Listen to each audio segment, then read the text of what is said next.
Hey, what's up? Welcome to the Level Up podcast, where we talk about all things health and wellness and sometimes a little bit of business.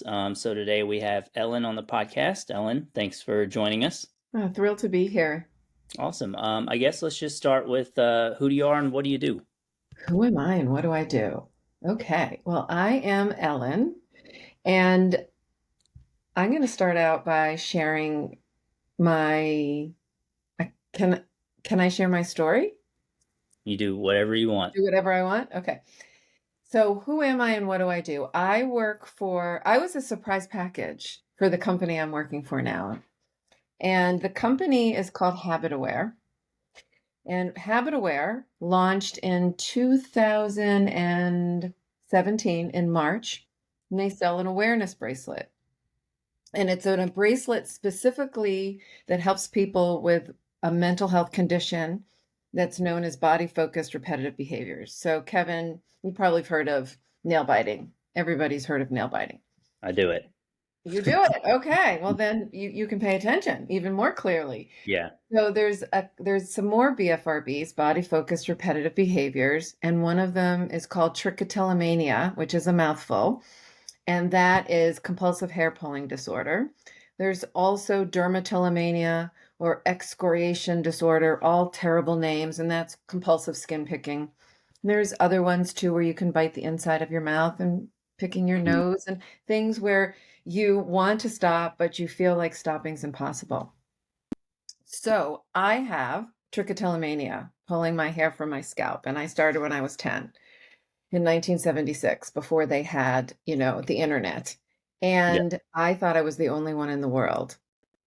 So now, fast forward, we're in 2017, and I am pulling my hair, feeling like I'm just going to have to live with it. I'm going to have to die with it. This is me. Hmm. And one night after pulling for 3 hours and feeling out of my mind, I Googled what are the latest breakthroughs in trichotillomania, expecting to find the same old, same old. And I found an ad for the Habit Aware bracelet called Keen, which promised to vibrate when you're engaging in the behavior. So for nail biting, if you are starting to put your fingers in your mouth and starting to bite, it would gently vibrate to bring you awareness. Wow. So, because you can't change what you don't know. Yeah. I was so excited I bought two. And you One for can each train arm. one for each arm. That's exactly right. And I didn't want to wear two out because I didn't want to look like Wonder Woman. So I only wore two at home. I also didn't follow user error. I didn't follow the instructions. It vibrated when I didn't want it to, not when I wanted it to, and it frankly sucked. But luckily, they offer free training. So I hopped on a training call with this. There was only four people, the four founders at the time.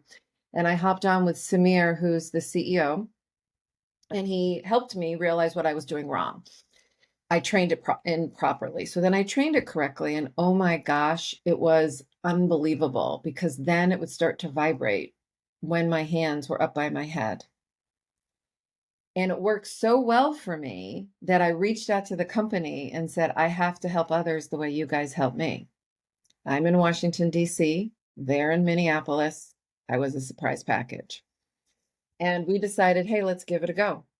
So that's what we did. And then now that's almost what, 7 years now? So what I do for Habit Aware is I help people that have these compulsive disorders. I am not a therapist, but I am a coach and I train people on how to use the bracelet. We have a whole methodology around it because it isn't just the vibration and now what? That's where the whole Mm. treating the whole person comes into place. Yeah. So it's been a really unbelievable journey because it changed my life twice. Once, because now I'm in control of my hair pulling.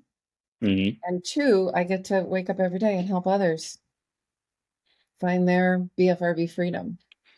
Wow. That's pretty amazing and crazy how you find jobs sometimes. Yeah. Yeah, it really is. So, so yeah, I really like so step one is awareness. So the Yeah. bracelet, I was actually going to ask you how it worked because I saw on the website, kind of looks like a Fitbit kind of thing, got Yep. the clock and everything on it. And I was like, Yep. oh, it's interesting. I wonder if it tracks calories or whatever. And then I saw on the website what you guys, the problem you solve for. And I was like, Yeah. oh, you can't calorie track and figure that stuff out like a Fitbit would. So Right. that's interesting. So you basically program it to like, hey, I pull my hair. So at this elevation or something, when my arms go up above my head, vibrate kind of deal, right? Well, that's a great question. So, and I'm actually going to put the bracelet on so I can show you, and since we're on a podcast, I'll kind of talk you through. So Yeah. the bracelet doesn't know where your head is, where your eyes are, because some people will pull their hair, their eyebrows, their eyelashes, bite their nails, pick their skin, and it Mm. works best on the head and the face. And here's why. So if my hand is up at the crown of my head, we just want to train for the scanning motion of what my fingers do before I pull. So many people, me included, train the hand coming up. We don't want to do that because Keen is sensing the forearm position and the wrist motion and wrist speed. Uh, And you want to train just that scanning motion because like I see you right now, you probably don't even know it. You're leaning mm-hmm. on your fist. You do Mm-hmm. this all the time. And Yep. if you do this and you're a nail biter, that could quickly lead to So this activate. or to the hair. So we don't want to do the hand raising. We want it to vibrate when you're beginning to scan or search for that skin imperfection, feeling Mm-hmm. around for the nail that you want to bite or the hair, and it vibrates at that point. Mm-hmm. And so mine just vibrated because I was up close, I was touching my hair. And Yeah. because we're, human beings, technology is complicated. Mm. And I don't know all, our IT guys are amazing, but it has to do with gravity and gyroscope and compass Mm-hmm. and all this stuff. But once it vibrates, what we say is you want to consider the vibration a hug on your wrist, not a slap in the face. And when I got mine, after 40 years of being sick and tired of being sick and tired, Yeah. when I would get my vibration, I decided it was a hug, telling me, Ellen, go you. We're learning where your hands are, Mm-hmm. versus what the hell's wrong with you? Why can't you stop and you suck? Because Yeah. I've said that for so many years, Yeah. and then once these behaviors are so subconscious, they're so automatic. And the other thing that people don't know is that these behaviors really are a signal. They're a signal that we need something. Mm. It's not just about habit. And it isn't something that you can just white knuckle and say, I'm never going to do this again. You've probably tried that. You're biting your nails and you sit on your hands. Mm. And Yeah. that lasts, 14 seconds. So BFRBs are self-soothing behaviors. Everybody self-soothes. Some people self-soothe with cigarettes or with potato chips or with yoga or with deep breathing or with prayer and meditation. So when we feel out of balance, which could be boredom, could be Mm-hmm. concentration, it could be stress, Mm-hmm. someone with a BFRB will go for their hair, their skin, or their nails because that helps bring them back to homeostasis and it feels really good in the moment. Mm-hmm. It's just the side effects that really, really suck. Yeah. So the vibration is a signal that your hands aren't where you want them to be. And then you pause and go, what's going on right now? Okay. So I guess that's what you get into in some of the coaching stuff. So like step one is awareness. The Yep. bracelet will give you the awareness, but then there's got to be, I guess, a step two or three of like, now that I have the awareness, why do I need to figure out why am I stressed or why am I whatever, and then overcome that. And now you're kind of like in a circle of solving the problem almost. That's right. I'm hearing a lot of noise. Are you hearing it? Um, Like it's almost like, oh yeah, and turn my speaker up. I do it hear says that. echo cancellation. I don't, it's just very loud on my end. Oh, now I don't hear it. Oh, okay. That's It's, weird. I guess my mic was, yeah, my mic was doing something weird. I don't know, but I just noticed getting louder and louder and louder. It was actually hard to hear you. Oh, yeah. Okay. We'll edit that out, and hopefully Yeah. if that comes up again, I'll let you know if it does. yeah. So you were asking, so awareness is the first step. And Yep. what we say at Habit Aware, our tagline is love, strength, and awareness. And really, that is there is no cure for BFRBs, but we like to say that actually we're the cure, the person. And the cure is in plain sight. We've hidden it in plain sight. So it's love, strength, and awareness backwards. Like you said, it starts with awareness. You can't change what you don't know. To summon the strength to choose love. So the first step is awareness.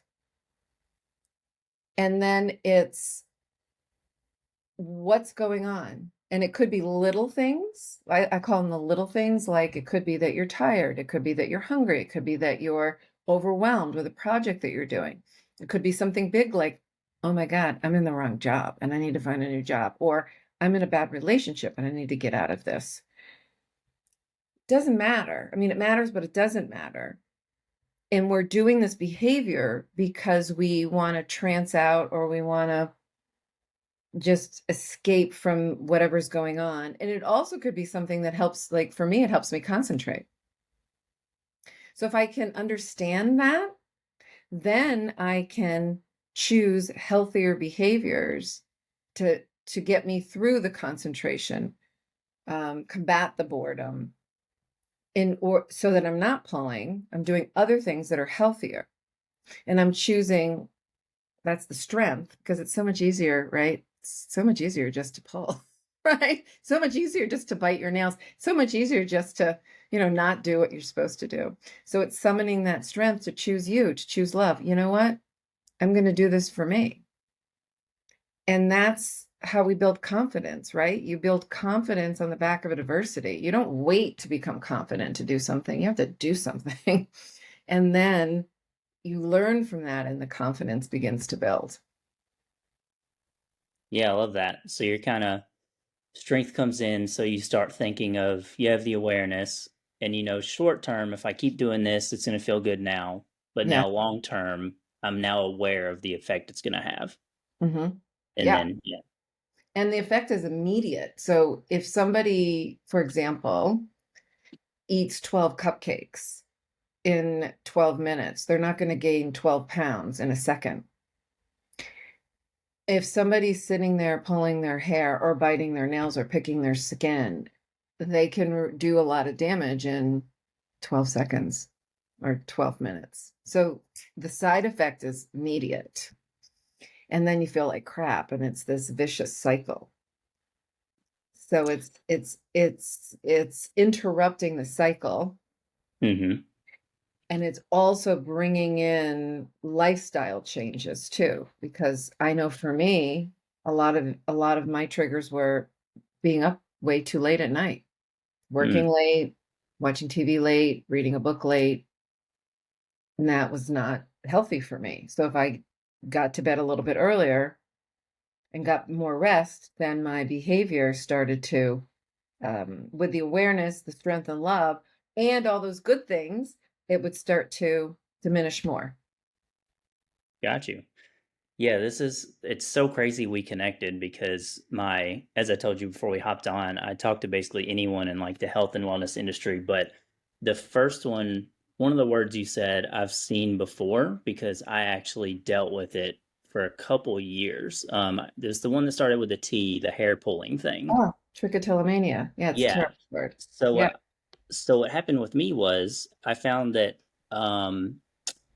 if both of my hands weren't doing something, I would start scanning my beard like Yeah. this.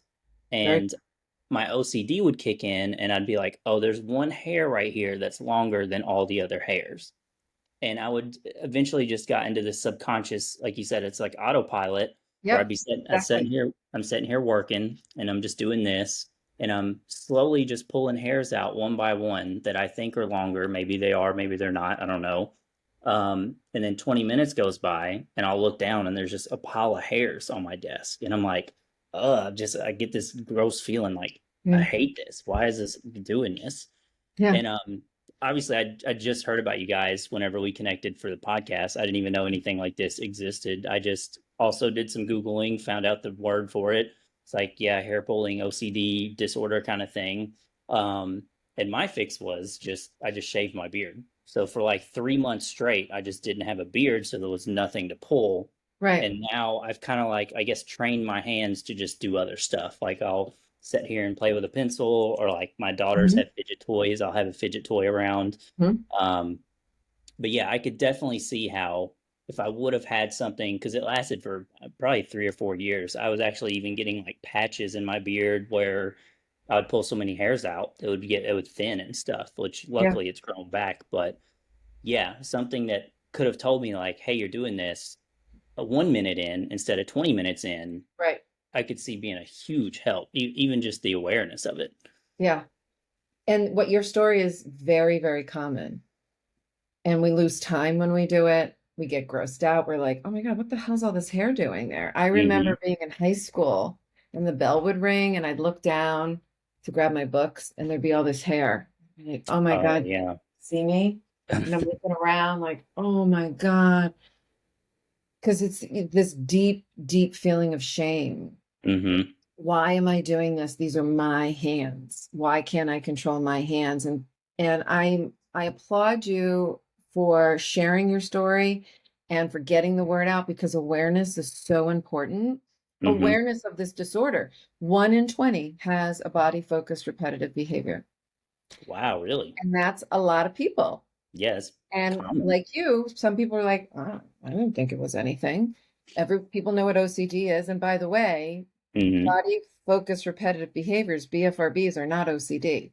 They fall Oh, under really? OCD and related disorders, but they're not the same thing and they're treated differently. So Hmm. that's a important distinction because when you to get help with OCD is treated differently than with trichotillomania, hair pulling, nail biting, skin picking.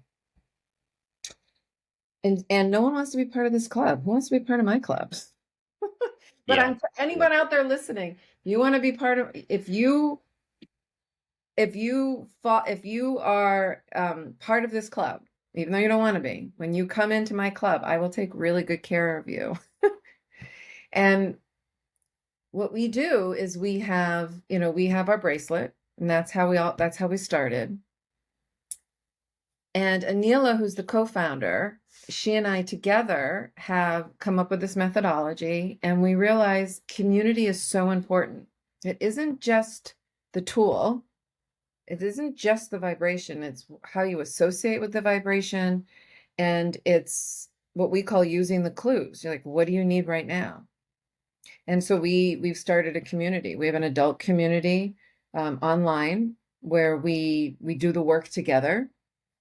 And parents need help too, because oh my gosh, parents can look, they don't know what to do. Their child goes off to school with eyebrows and then comes home and is missing half an eyebrow, and parents freak out.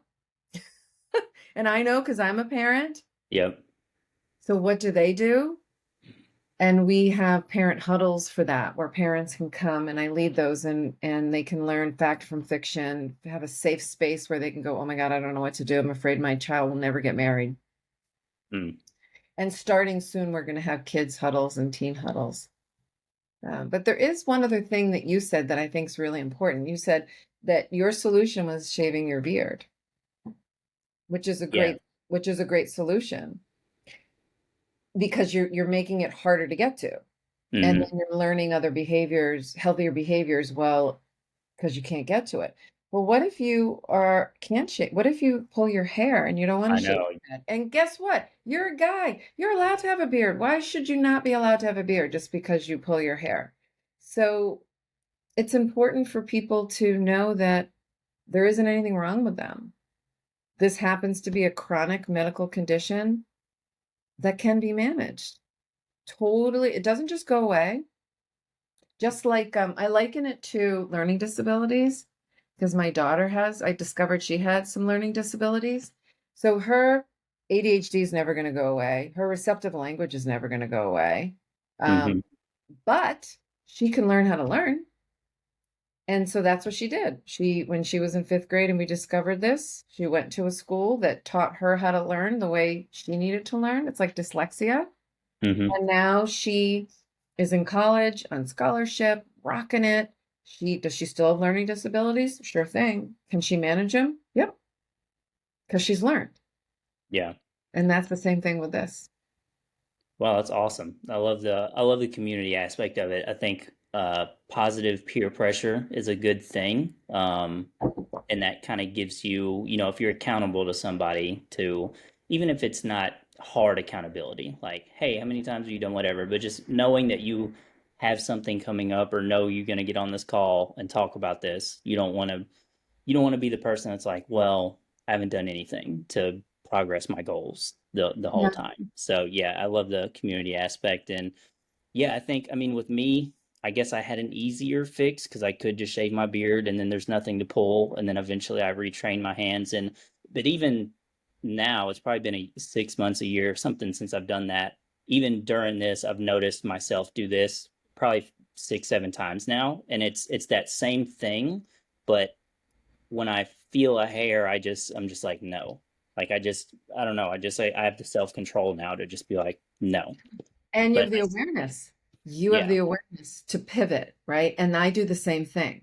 So I wore the bracelet for about 8 months. And I remember 6 months in, someone said to me, Ellen, well, you have to wear this the rest of your life. And I said, yeah. And I didn't care because I had a solution. But then I actually forgot to put it on. And I realized, you know what? I don't think I need this. And I don't. So every day I might touch my hair, I might come up and scan one, but my awareness is so strong that I'm Hmm. able to pivot and go, what's going on? Oh, I'm about to binge watch the 3rd episode. No, no, no. Turn the TV off, go to sleep. Or I'm concentrating on some work and I've been sitting at my desk for 3 hours. Okay, let's take a break. Or you know what? I'm starving. Like you figure out, or I'm Hmm. overwhelmed and I need to make a list of all of what I need to do. So it's, a lot of times with mental health, we just want it to go away. We want the depression, the anxiety, the OCD, just stop. Hmm. And if you and we believe, and I believe, if we can use it to our, it's not going to stop, right? It's not going to go away.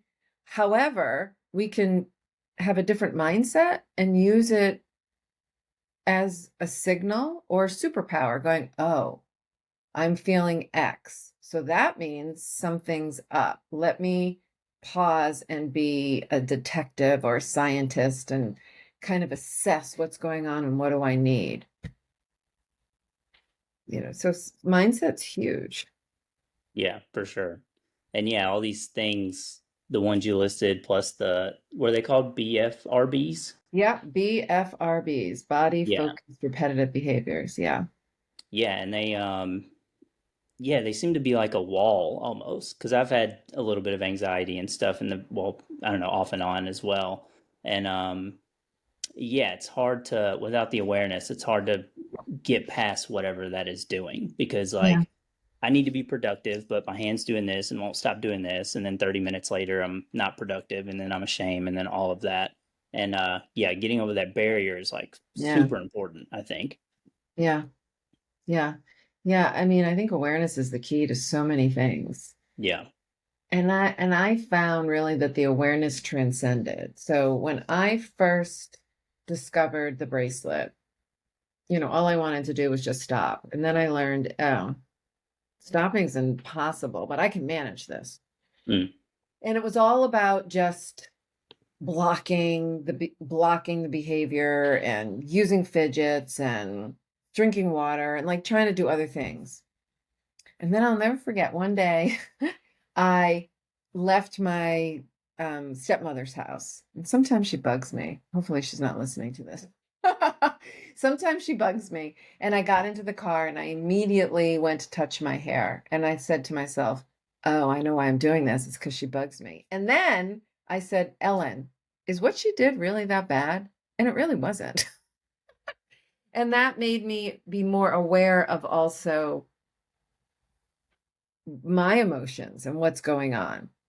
So it's really cool.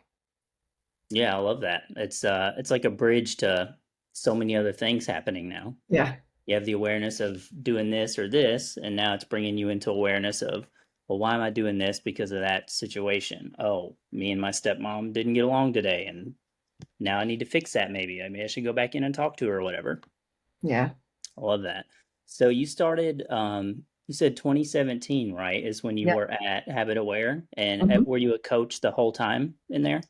No, actually, that's a great question. I started out as doing provider outreach or professional outreach, meaning with therapists to help them be aware of our product and what we do.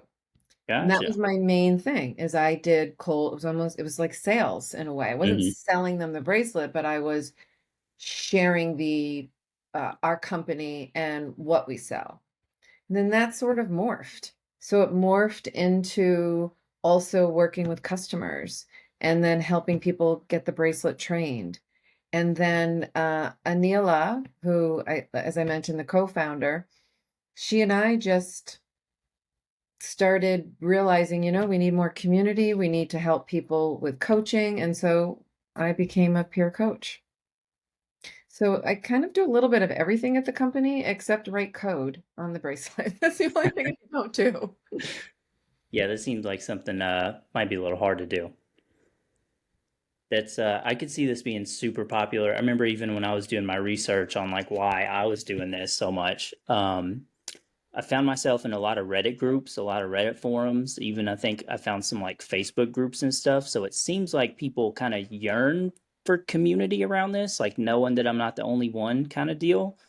Yeah. Um, so yeah, I could see this being.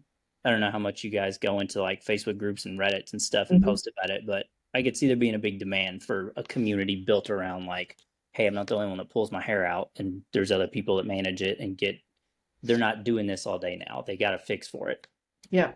Yeah. And in fact, we just started a nonprofit like Oh wow. like a month ago. So the nonprofit is called BFRBChangemakers.org. And that's brand new. There is another nonprofit. And what we decided, they had some turmoil and there was some change in leadership. And we felt that there was a need, there was a drop. So we established one. And as the other nonprofit gets back on their feet, and there's nonprofits because this isn't just a US problem, it's global. So there are nonprofits in the UK, in Ireland, and we're hoping that we can kind of bring everybody under one umbrella and come together with common language for how to help. And because it all comes a lot of this comes down to language, especially in mental health, right? So instead of saying, what is it?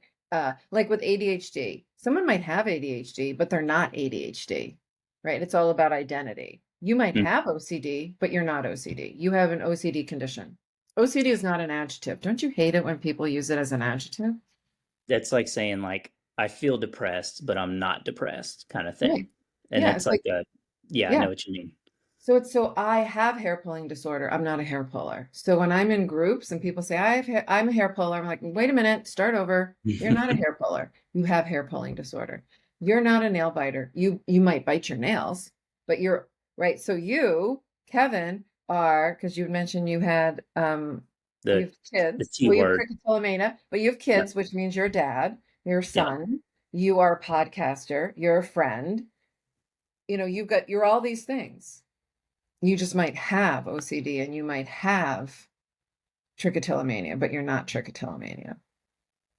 Yeah, that's very Huge. consistent with I forgot what it was. I do a lot of like psychology research because it's just a personal interest of mine, and it kind of groups in with some of the health and wellness stuff. Um, and there was one thing I read where I don't remember who published it, but they were saying why it's so hard for smokers to quit smoking is because we have a we want to be consistent with our past selves in the future. So like I'm a smoker, I've always been a smoker, so I'm Um, always going to smoke. And that's kind of in line with what you're saying of like I've always pulled my hair, I'm a hair puller, I can't stop, I'm always going to hair pull. But if you can yeah. just change the language in there a little bit, Yeah. Now you're creating a new self identity just by changing one word in the sentence. We're like, I Yeah. hair pull, but I'm not a hair puller kind of thing. Yeah. I love that. That's really powerful. Yeah. Yeah, it's interesting how powerful language can be and like subconscious programming and all of that. I've gotten pretty deep in that world as well. Yeah. Our inner critics, right? They have no filter. Yeah, They're for like a sure. bad roommate. Or They're little kids. little kids. That's Yeah. right. Cool. We're about 30 minutes in. We usually like to keep these to about a half hour, and I know we're only scheduled a couple more minutes anyway, so you're probably busy. I guess, any final words, and then let people know where they can find out about your product and nonprofit and anything else. Sure, sure. Final words with if someone out there is thinking that they have a BFRB, to know that there is hope and there is healing. 100%. There is hope and there is healing, and you are not alone. And people can find me at ellen@habitaware.com. You can go to habitaware.com. We have information about our bracelet, about our community, about our groups, and the nonprofit is bfrbchangemakers.org. When you get to our website, if you sign up for our newsletter, we'll keep you posted on all the cool things that we're doing. Oh, and we're also on Instagram every Tuesday at 2 o'clock Eastern. I'll get on live with Anila or Mari on my team and help people there as well. Oh, that's awesome. So is that like a Q&A thing? The Yeah, instant? yeah. We ask questions. We do ask people what are your questions ahead of time, and then we answer the questions. And if people even want to come up, we'll pull you live on if people want to do that. We've done that before. And then and also with our community is really where results and transformation happens, because that's where we get I'm doing it today. Every Thursday we do a live with the people who are available, and we have weekly challenges. We really work our love, strength, and awareness methodology and meet people where they are. It's really finding your BFRB freedom. I love that. Well, Ellen, thanks for hopping on today. This has been super informative, even for me. Yeah, hopefully the audience, you guys got something from it, and make sure to go check you guys out. And yeah, we'll see y'all next time. Thanks, Kevin. It was a Of course. pleasure.